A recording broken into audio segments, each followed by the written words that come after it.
Hello, my name is Connor O'Brien. I'm in the 7th grade in Miss Gloria Allen's science class, and this is traction, comparing the traction of four-wheel drive vehicles versus two-wheel drive vehicles. So, some of the background research I found before doing this experiment, and some of the things I wondered was, what is traction, first of all? Traction is a word that describes grip or adhesive friction between two surfaces. A sufficient amount of traction are needed to safely accelerate a vehicle or even keep it moving. I found that very interesting. The traction between a vehicle tire and the surface over which a traveling influenced by the following. So, 3 things. The material composition and texture of the tire and the surface over which the tire is moving. This meaning, depending on what the tire is made of, from many different things, one being rubber to almost anything. A second thing, any force pushing the tire and the road together, like the weight of the vehicle or downward forces from something like aerodynamic. This also meaning the downward force of the tire. So if the more weight of your car has on your tire could definitely increase how low your car may be. Number 3, loose materials between the contact surface, such as ice, oil, or gravel. So even any of our soft surfaces that we'll use in our tests. This also all meaning anything between the tire and the road. So you have a hard concrete road, but it's winter and there's ice over it. The ice is the variable which is between your tire and the road. That's some of the interesting traveling things that was influenced in our background research. Some other things I found interesting: four-wheel drive vehicles are frequently marketed as being better gripped for the road than two-wheel drive vehicles, and I could see definitely a good sales pitch on that. That's my main thing about this test. I want to see if that is true.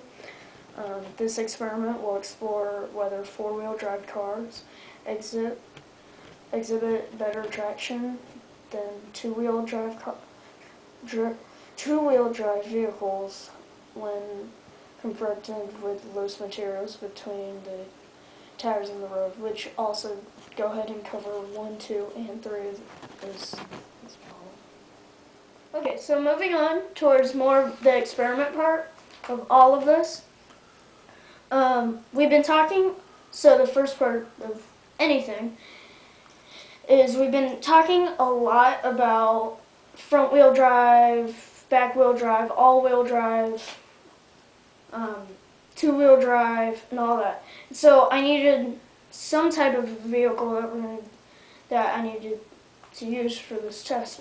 And so I'm going to show this to you just to try to explain better on what we're using, and also if you do want to reenact this test or even do it differently, you can.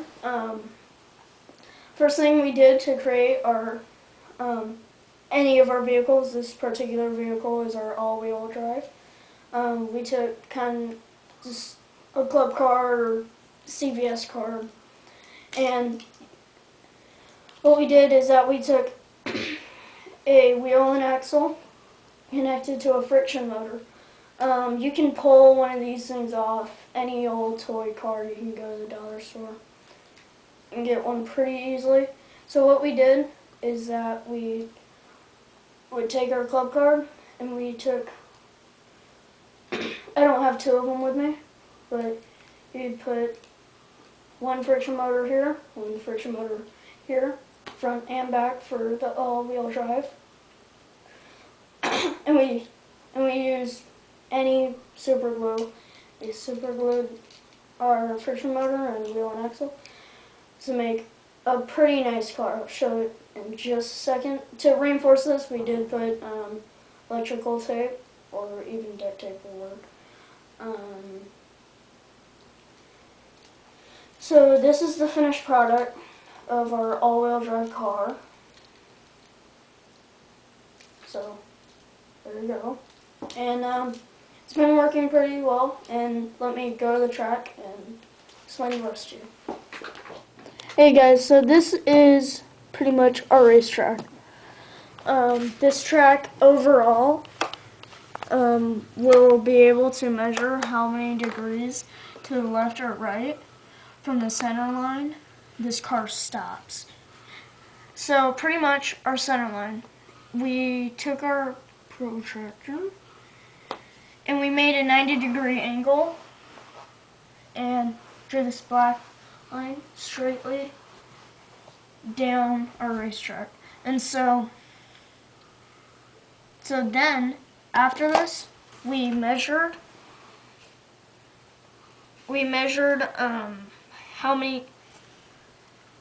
the degrees in between, so 10, 30, 40, 50, 60, so on, up to 170. So pretty much the whole thing, we will measure how many degrees to the left or right from the center line the car stops. So after our car, depending on which one this one is our four-wheel drive. It goes over our gravel or loose ground pit, which is our rice in this hole.